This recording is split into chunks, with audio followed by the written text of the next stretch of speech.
I told her, I said, you're a weird old man. So I'm gonna have to give it to you for that. What's up with these flowers though? I don't know about these flowers. This is a setup?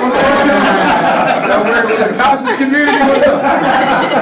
You talk with your girlfriend, now you give it to her. And she's like, can you get some flowers? I'll reimburse you. And I said, well, it's gonna be awkward. We got another flowers. That's all right. I'm gonna take these back.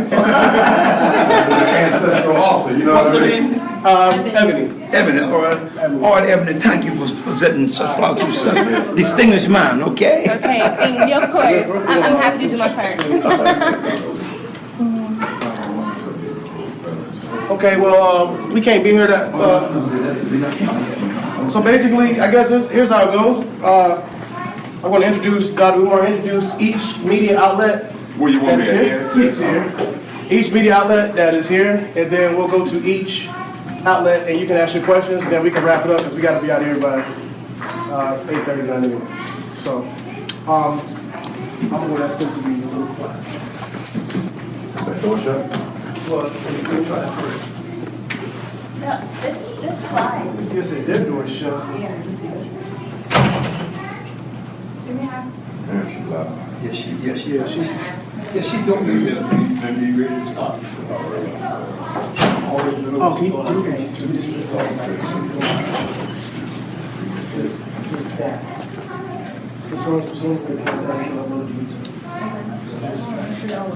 Yeah, make sure that.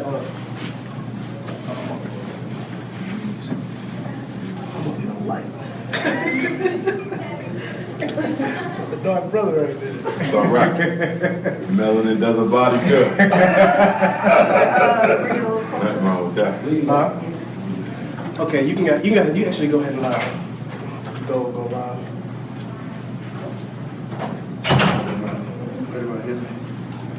Go ahead.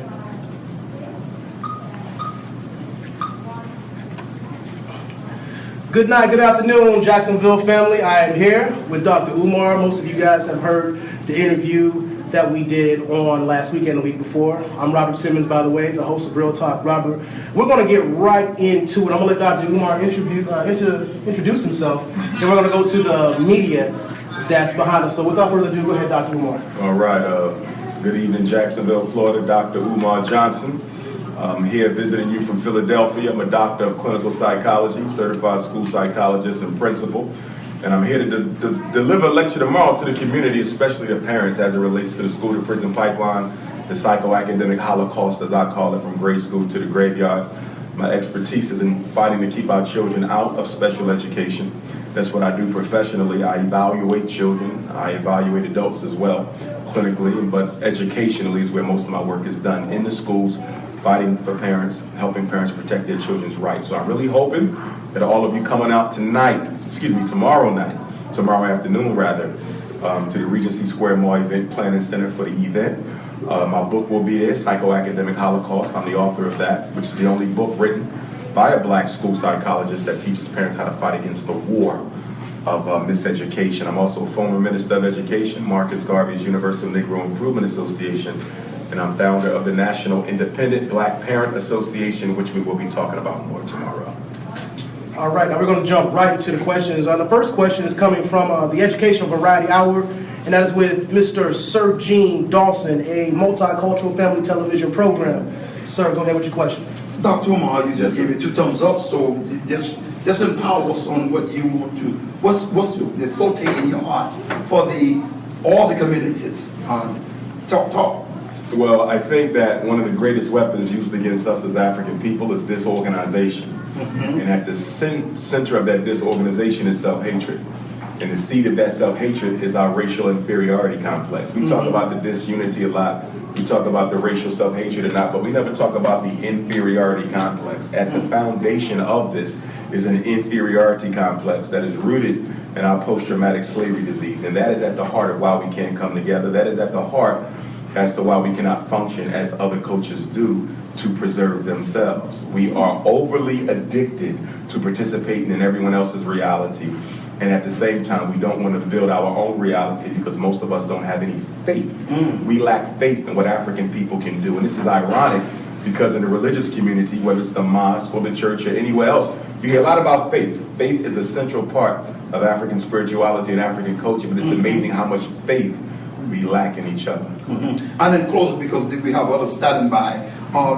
Just give me just a briefing on, as it relates to the Dr. Martin Luther King, to bring that dream to fruition, total fruition.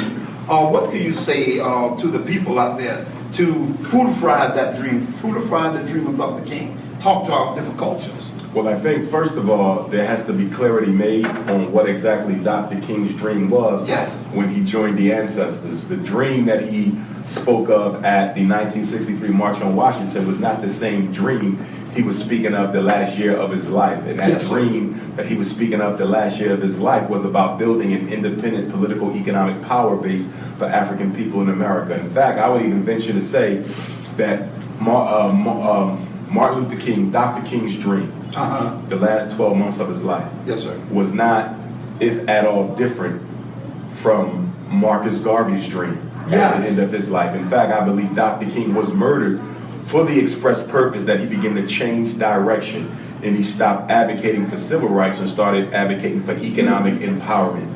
That was when he struck at the heart of racism, because at the foundation of racism is an economic paradigm that keeps Africans at the bottom and Europeans at the top. All right, thank you, my dear brother. All right. Okay, our next question is going to come from a talk show host. The name of her show is The Parley, and her name is Destiny J. Go ahead, Destiny, with your question. I just wanted to ask a quick question for her. When you talk about culture, and when will we ever start to see a black culture? Because we talk about culture, and I would say the different cultures, but what, in turn, what is that for us as black? Here's the issue. 3 thoughts on that when you deal with culture. Number one, I don't think we have to develop one. I think we just have to rediscover it. It's already there. We're the oldest people on the planet, and because we are the original Pan Africanists, and I say that because most of us are a mixture or conglomerate of different African nations on the continent.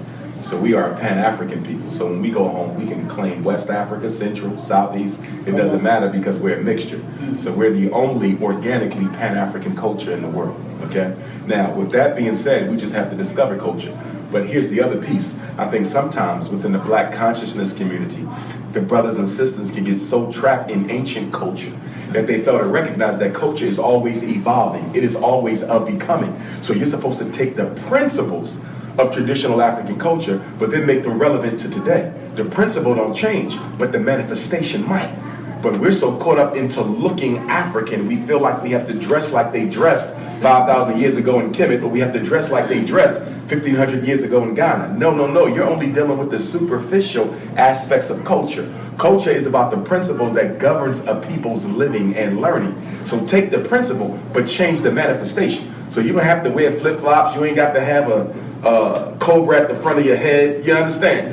Take the principles, but the superficiality may change, and I think we get stuck on that a lot. So for example, in the revolutionary community, you have a lot of people who say, well, we can't deal with capitalism because capitalism is not African. I agree with that.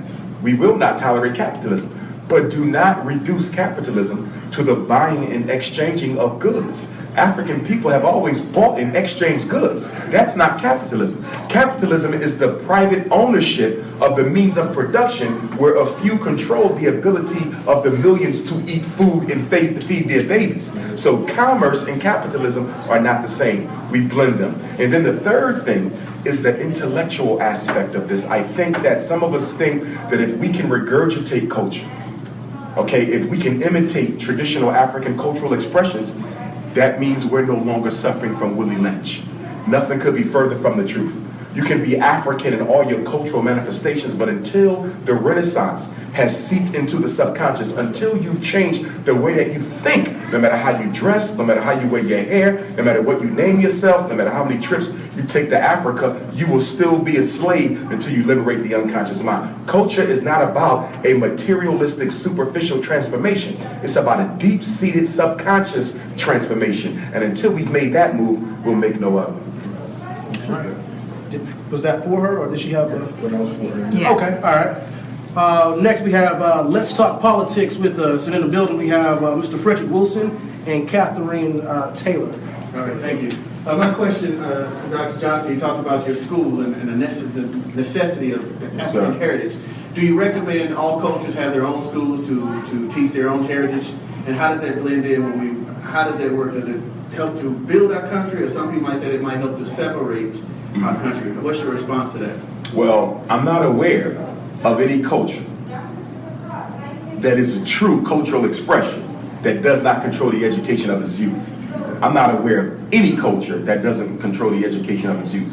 And then when you're dealing with revolutionary culture, I'm not aware of any revolution that ever took place, race, culture, class, or time period, where the revolutionaries did not control the educational paradigm for the next generation. There can be no culture unless you have continuity. And the only way you're going to have cultural continuity is to prepare this generation to take over the leadership of that culture tomorrow. With regard to the separatism, I don't think it breeds that, because I think African people are already pretty much separate. We're already separate. Okay, economically we're separate, politically we're separate, in terms of wealth we're separate. You don't have to separate us any more than you already do. Okay? On top of that, most cultures in America have their own schooling systems. The Jews have their own schooling system. Mexicans have their own schooling system. Arabs, East Indian, yes, their children do participate in mainstream public education, don't get me wrong, but every culture has an alternative. Every culture has a plan B. Every culture has a part 2 that children participate in after they finish the part 1 during the daytime, except us, which is amazing, because we just got finished spending $2 billion on athletic footwear this year. We just got finished spending $4 billion on alcohol and malt liquor. We just got finished spending $9 billion on hair care products. We buy 3 times the amount of Mercedes-Benzes as European Americans do, but we only own 1/3 of the wealth. $600 million on McDonald's and fast food. Let's look at Christmas shopping. Black Philadelphia, $3 billion on Christmas. Black New York, $8 billion. Black Chicago, $5 billion. I mean, look at the wealth. We're a $1 trillion+ economy people, the richest population of Africans on the face of the earth, with nothing to show for it. And the reason why that is slavery took away the nationalistic impulse of African people. The first law of existence is self-preservation. Nationalism is self-preservation. Do for yourself. Guarantee your future. Slavery stripped us of that, and that's why we can be so comfortable having no control over our destiny. And then our religious institutions sometimes, not all, because there's exceptions to the rule, but they often reinforce the hypnotism of slavery by reminding us how much God doesn't like money and God doesn't like power. Well, show me a people anywhere on the face of the earth that gets respect without controlling their money and without exercising power. Some words. Wow, we have Mr. Raji from Right Way. Gonna do something. Okay. Any more questions? We got Blacksonville here in the building. We got attorney Reggie Estelle in the building. Anybody else got any more questions for? Is there a national rollout for the school agenda, or is it one national school? Rollout? Meaning, are you looking at multiple schools? Oh, ultimately, you got to have a school district. That's right. Because one school isn't going to get it done. So my plan is to first open up that one, perfect that operation, then you franchise it out. In the interim, what we're also going to do is, once we open up the first school, I want to start a virtual school.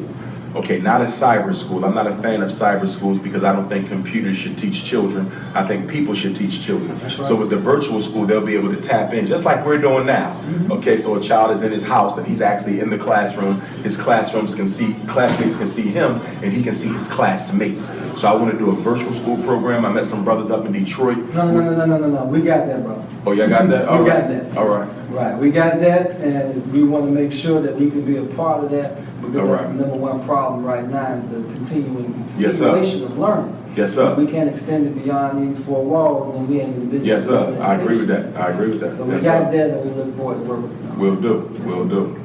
Go ahead. With your school, in a perfect world, would there be any differences as far as race, as far as the economic power? Is there one that you think would dominate? Is this a cultural thing? Is it a race thing? Is it just an opportunistic type atmosphere that happened to where black people or the people of color at one point ran the world, and now we're being run in the world?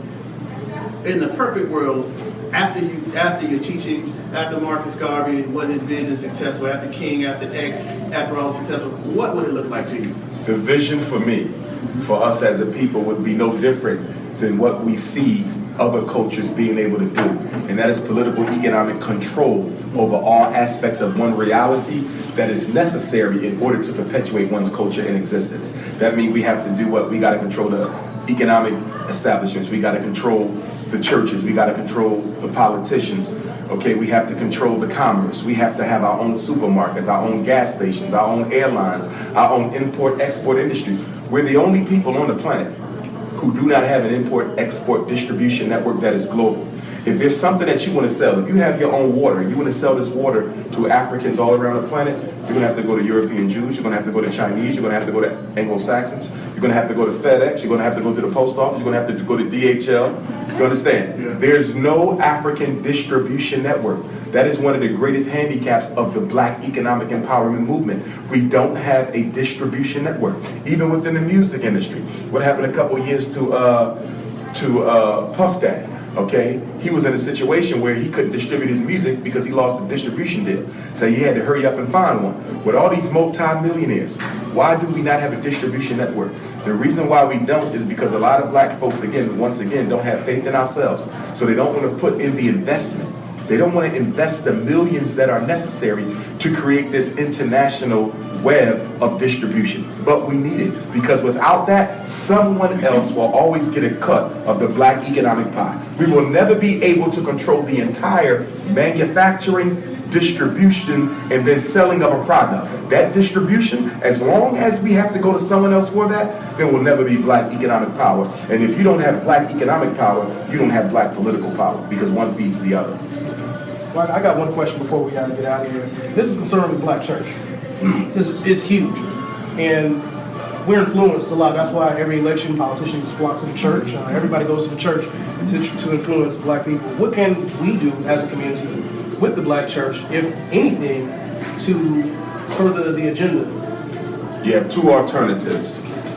Either hold the churches accountable or start your own and move the people away from the ones that exist. Okay, right now we have a culture of parasitic Black religious institutions. They are extremely parasitic. This megachurch movement is crippling the Black community. You see all these $5 to $20 million mortgages being taken out on these fancy prayer homes. Yes. And it's interesting because many of the people who attend these prayer homes are poor and working class Black folks, which means the pastor is expecting broke Black people to flip the mortgage on a multi-million-dollar prayer house. And what bothers me the most about church isn't church. It's not religion. I want to be clear. I'm a descendant of African Methodist Episcopal preachers. Yes. The issue is, if your building costs that much money, you should at least be able to justify it by putting certain Black people to work. 75% of Black teenagers cannot find a job. Half the Black men in America are unemployed. The Black women are one of the fastest unemployment growing populations in the United States. If there's one problem that affects all Black people, it is unemployment. You got a $20 million prayer house and you don't put nobody to work, that's insane. And then the monies from that mortgage goes into a white bank. So they take Black people's money that you collected on Sunday, they take it on Monday to a white bank.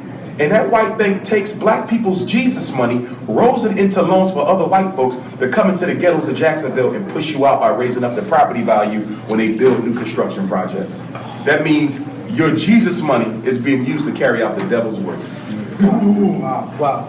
Got one question right here. Parley, I just wanted to ask, as far as you saying, like, for every dollar we have, they're throwing $10 at it. So how are we gonna make a change with our $1 when they got $10 to throw at it? Every time we want to go purchase a school over here, they got $10 to buy you out on the school. So realistically thinking, everybody's thinking like, we can't win. We can't financially. We can't beat them. We can win. Okay. Because what we can do is start our own credit unions. It only takes $250,000 to start a credit union. Banks have them. Okay. The problem with banks is their credit union only exists to build a bigger church or to put the preacher in a bigger home.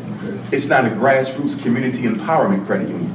We need grassroots RBG, community empowerment credit unions that only exist to build industry and infrastructure. That's why we're hurting. We don't have industry and infrastructure. That's why integration is so important to black folks, because we need to access other people's institutions and infrastructure in order to make a way for ourselves. But if you had your own way, integration would be meaningless to you. Chinese ain't fighting for integration. Mexicans ain't fighting for integration. Arabs ain't. Only we, because we do not want to build industry, infrastructure, and institutions for ourselves. That's the solution. As long as we keep on integrating, we're going to ultimately be killed off, because as Marcus Garvey said, the people who cannot provide for the bread and butter of their own children sooner or later dies. And let us be clear. This 21st century African Holocaust that we live in, because that's exactly what it is. This is worse than what the Jews, what Hitler did to the Jews. This is worse, almost worse than slavery. This is a Holocaust, because this is about African removal. This is not about oppression. This is not about marginalization. This is not about suppression. This is about eliminating you from the fabric of the social order, killing your genotype. We've had 4 great struggles in our history as a people, especially in America. We had a struggle for our humanity. Remember, before we could fight for freedom, we had to prove we were people. Remember, the 13 colonies, we were classified as things, property, objects, not people. So we had to fight for our humanity first. And that's something that black people often forget about, the humanity struggle. For 200 years, we had to prove we were not animals. And then we had to fight for our freedom, our liberation. Okay, so it was humanity, then it was liberation, then it was equality. That's civil rights, pre-civil rights. And now you're dealing with survival. One other question. What is our greatest asset in the struggle? Our greatest asset, I believe, is our economic wealth.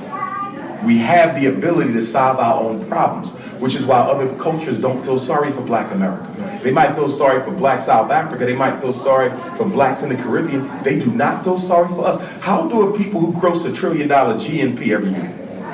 $1 trillion.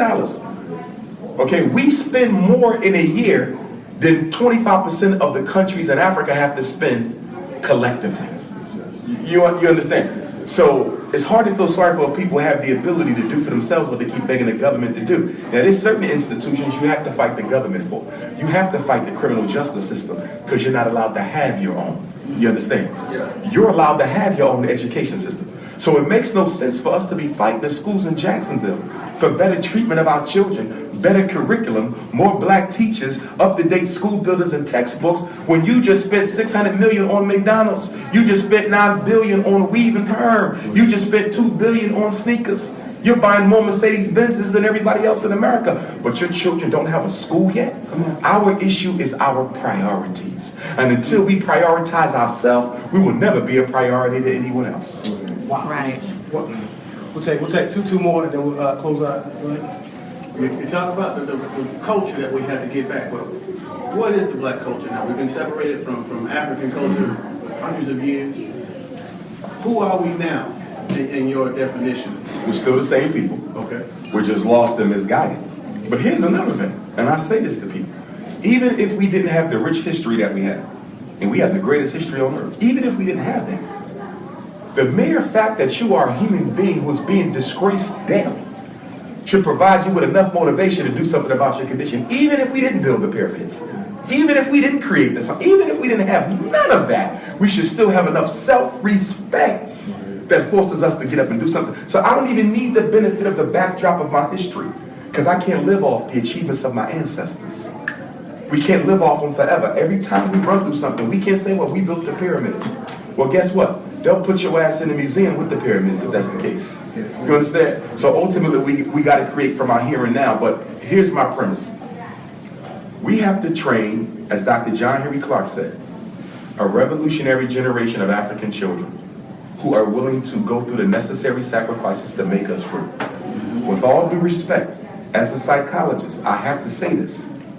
75% of the black folks who are walking in this country today, living and breathing, are no good to the freedom struggle. They are intoxicated with immigration.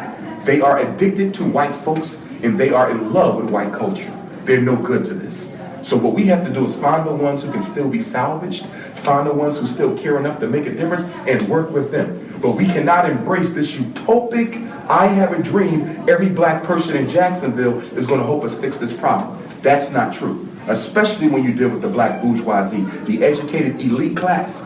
And being educated and elite does not make you a bourgeoisie, because I'm not. That brother back there is not. But there's a class of them who have a vested interest in keeping where you are, because that's how they get their trinkets from the power structure. When you can no longer control black folks' political, economic activity, they replace you. And that's why Reverend Al Sharpton, all due respect to him, he's going to be replaced in this next administration. He was Obama's right-hand man, okay?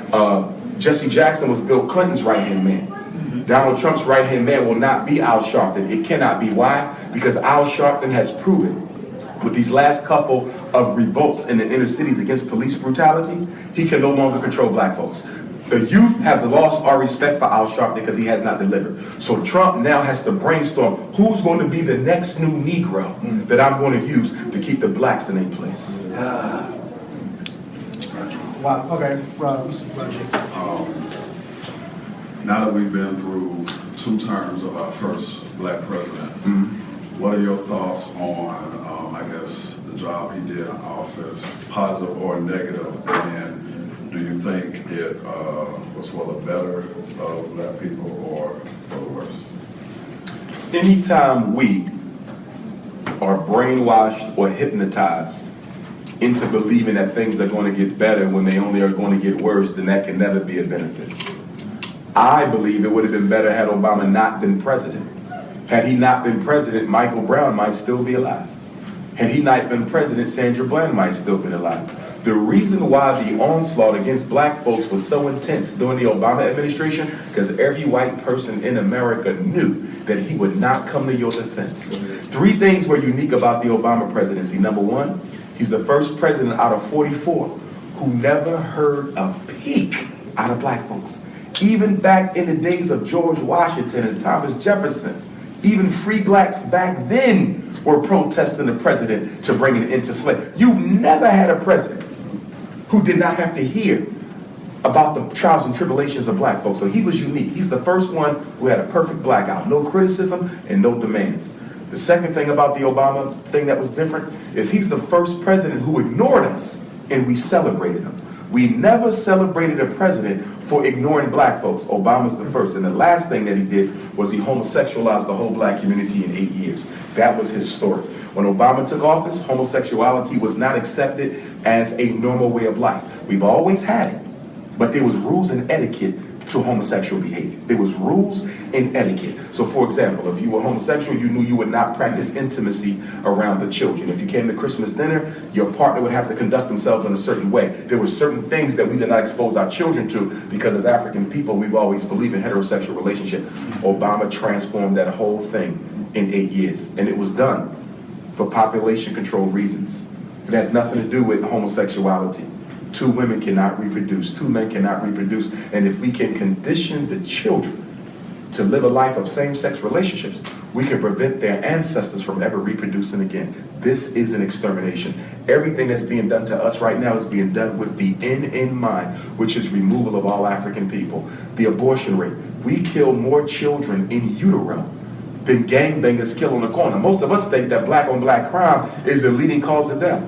It pales in comparison to abortion, okay? The alcoholism. They putting chemicals in the alcohol and the malt liquor now that's making black men sterile. Black women have the highest infant mortality rate in the industrialized world. In certain cities in black America, the infant mortality rate for our sisters is higher than in certain countries in so-called second and third world nations. The food that they feed us, the health care, the miseducation system, everything you look at has the end in mind, extermination, and the only way out of this is the same way we got out of Jim Crow, the same way we got out of slavery.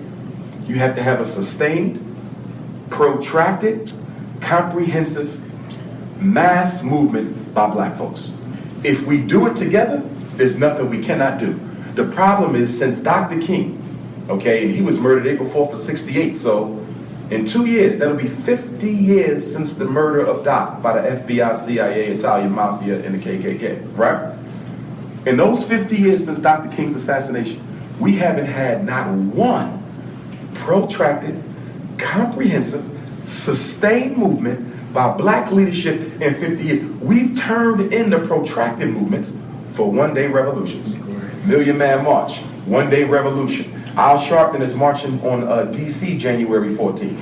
One-day revolution. Boycott this, boycott that. One-day revolution. Occupy Wall Street. What have you ever known a group of people to have achieved in 24 hours? Well, I want to thank everyone for coming out. I want to thank Dr. Umar Johnson. If you want, we can throw a few more unless you needed to end. If you want to. I mean, you guys have more questions? We're streaming. Any more questions? Okay. I know we got How can the people of Jacksonville get involved in the movement? Well, number one, I want them to come out tomorrow because I'm going to talk about this National Independent Black Parent Association. I forget exactly how large Jacksonville is, but depending on the size of the city, we might need several chapters. Okay, 7 committees in every chapter. A special education committee, low battery up there. A special ed committee to fight against special ed fraud and abuse. A school discipline committee to fight against the unfair suspensions and expulsions of African children. And then we will also have a policy committee to fight to change the rules in the schools that negatively and disproportionately affect our children. Back up. And then we will also have a homeschool committee to organize parents who are homeschooling so we can do it right and help parents who want to homeschool their children. And then it will be a finance committee to investigate how they are spending the money. Because a lot of the money isn't going into the classroom. In fact, 75 cents of every public education dollar goes elsewhere, not to the classroom. And then we will have a parent advocacy committee. The parent advocacy committee will train a group of parents who are always on call to accompany other parents into school meetings, because it is our premise that no parent should ever go to a school meeting by themselves, never alone. Because the school is a criminal enterprise. It operates like a Machiavellian society. They lie, they manipulate, they forge your name, they bully, they intimidate. I know. I'm a former school principal. I'm a school psychologist. I'm working in the schools. I see it all day long. I see how parents are lied to. I see how so many of our kids are put in special ed. Because if your child can't read, and you go to a school meeting, and they deceive you and tell you that we have this special program that's going to give him one-on-one help in small group instruction, and he'll never repeat another grade, and he'll never fail another class. Why would you not agree to that? He's not going to fail again. He'll never repeat. He's going to get all of this one-on-one attention, and then the truth of the matter is he ain't getting a lot of one-on-one attention. A lot of them sitting in the special ed classes watching Daffy Duck and photocopies all day long.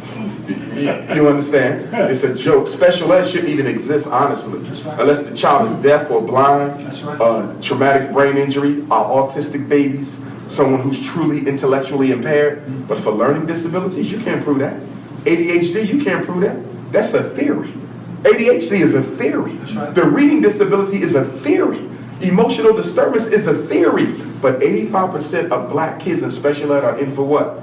Learning disabilities, ADHDs, emotional disturbances, okay? All theoretically based disabilities cannot be proven to exist, glow in the dark, and are all the result of miseducation and poor discipline training at home. And the white teachers don't care. They can give a damn, okay? And that's the biggest problem with education. It's not that the black boy doesn't want to learn. He doesn't want to be ostracized in the process. You see, it's the way he is treated that corrupts the learning atmosphere. I'm here to learn, I want to learn, but why do I have to be disrespected, castrated, and effeminized in the process of getting my education? Okay, so I've heard you before talk about the necessity of systematic change in order to evoke real change. Is there one initiative or policy that you think that we should all get behind? It got to be the economic. Everything drives the economic. If there's anything we need to do now, we need to have an economic revolution where every black community has one credit union and one bank. And the sole purpose of that credit union and bank is to build institutions and infrastructures that do what? Put black people to work. People always say we got deadbeat dads. Daddy's not in the house. You know why they're not dead? because it's hard for a man to stay present when you know you can't fulfill those obligations. And it's even harder for a man to stay present now. And this is not a justification, because you should be there. But now, when you have a situation where the sisters out-educate and out-earn the brothers, and then some sisters buy into the white supremacist narrative that the reason why you can't find a brother who's on your economic and educational level is because they're too lazy, when the truth of the matter is white supremacy disadvantages black men on purpose. But if the sister buys into that narrative, she'll start doing what? Verbally abusing her spouse, making him feel like he's less than a man because he cannot equal her on the economic and employment playing field. You understand? So we got to empower black men to save the community. And it's ironic that the government keeps talking about fatherless black children. What is the leading reason why we have fatherless black children? Mass incarceration. If you stop locking them the hell up, then guess what? The children would have their fathers. So we have to look at the hypocritical narrative coming from the government saying they want black fathers to be involved in their children's life while you're locking them up for $1 a day. Wow. With this in mind, how do we switch back? We go with the narrative, it's the white supremacy system. We understand it's the racism, but what is the responsibility of us as we realize it's been going on forever that we cannot depend on anybody but ourselves? So what's the responsibility for us to do what we're supposed to do as we amass the economics, as we unite and do these things? When I'm talking about the father being out of the home, if he's getting locked up, as long as he's not framed, that means he's breaking the law. How do we teach our brother? You can't break the law and expect not to get locked up, especially if you understand the system wants you to be in jail. Why give it what it's asking for and then destroy your whole family? Mm-hmm. So how do we come back and say, brother, we ain't accepting that anymore, when one of the excuses of you selling drugs and doing these things, you have a system in which you can be somewhat successful, at least successful enough to feed your family, at least successful enough to start a business. Stop breaking the law, take care of your family, and we got folk like you, like others, like Blacksonville, and other folk that are out there trying to do something. Get with them. But the first thing you got to do is stay out of jail. Okay. First of all, I would say easier said than done. Mm-hmm. Second of all, I would say that criminals do not make themselves, they're made by the society. If we go back in American history 80 years, who was gangbanging? Who was selling the alcohol? Who was running the rackets? Who was running the gambling situation? It was the mob. And not only the mob, but Irish gangsters as well as Jewish gangsters. The reason they broke the law wasn't because they wanted to commit crime. They were not considered white people until 1940. And because they were not considered white people until 1940, they were kept out of the American economic reality. In 1940, the United States government upgraded those three groups to white. They gave the Irish the police departments across the country. Do the research on it. They gave the Italians the fire departments across the country. And they gave European Jews the civil service jobs in local government that they still dominate to this day. All we did was go into the criminal underworld that the Southern European ethnic immigrants created for us. Now, when they was breaking the law, nobody said they was born to do that. Everyone knew that it was because of the lack of economic opportunities. It would be very arrogant for me to sit here, having never been to jail, having been raised with my father, okay, 6 degrees. It would be very arrogant for me to sit here. And it would be very naive to say because Dr. Umar Johnson made it, all black men can. I was allowed to make it because my daddy was there. They knew there were certain things that he was not going to allow them to do to me. And because I was raised in a very structured home, which a lot of my friends did not have the advantage of because their daddy was stolen away to prison. I made it and they did not, and many of them were brighter and sharper than I was. We have to be very clear that we do not buy into the American narrative that everyone can be a success. It's not true. It's not even true for white folks. And it's definitely not true for black folks. They disadvantage black males at every step of the process. To tell a brother to stay out of jail when his baby hungry, to tell a brother to stay out of jail when he got an eviction notice. I get about 20 emails a month from so-called ex-cons. I prefer to use the word returning citizens. 20 emails. You know what every email is? Every one. Dr. Johnson, I don't want to go back to jail, but I need to earn something to take care of my babies. I cannot walk in this house and look them in the face and have nothing for them. I don't want to sell crack. I don't want to steal cars. I don't want to hustle credit cards, but I need an economic opportunity. They don't want to go back. But what is the recidivism rate for black inmates? 85%. 85% will go back, not because they want to, but there's no options. And that's a shame. Because with $1 trillion economy, we got black men and women and youth looking for work. It's absolutely unacceptable. It's because we have not psychologically invested in ourselves. We invest in white folks, we invest in Chinese. How many white kids went to school off of our Christmas money? How many Chinese kids went to school off of our corner store money? How many East Indian kids went to school off of our department store money? Look at all the different cultures whose children we provide a way for, and we forget to provide a way for our own, and then we wonder why they're so disrespectful to their elders. We always say when we grew up, we respected our elders, of course, because they went to bat for you. Yeah. Our elders would not let schools do to us what we let schools do to these kids today. They stood up, so we respected them because we saw they wasn't afraid of white folks. Until you lose your fear of white folks, you will never get the respect of your youth. Oh, okay, guys. Well, we got to wrap it up. We got to be out of here by 9. I want to thank everybody for streaming. Remember, tomorrow, Dr. Umar will be at the Regency Mall. Everybody in Jacksonville knows exactly what the Regency Mall is. 6 o'clock, right? So 6 to...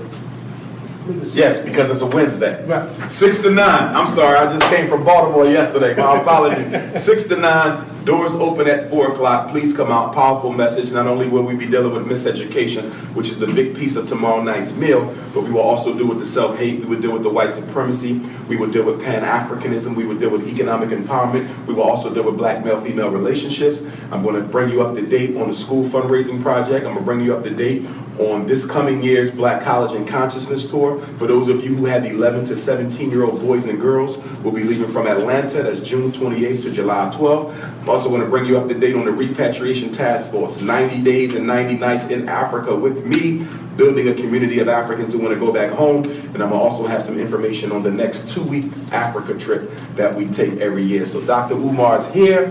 First visit in 5 years. It's been a long time, Jacksonville. Can't wait to see y'all tomorrow. Don't forget the children 12 and under are absolutely free, and elders 65 and older are absolutely free. It's not about a hustle, it's about the struggle. It's not about capitalism, it's about activism. All right, I want to thank everybody from the media coming out. Appreciate y'all.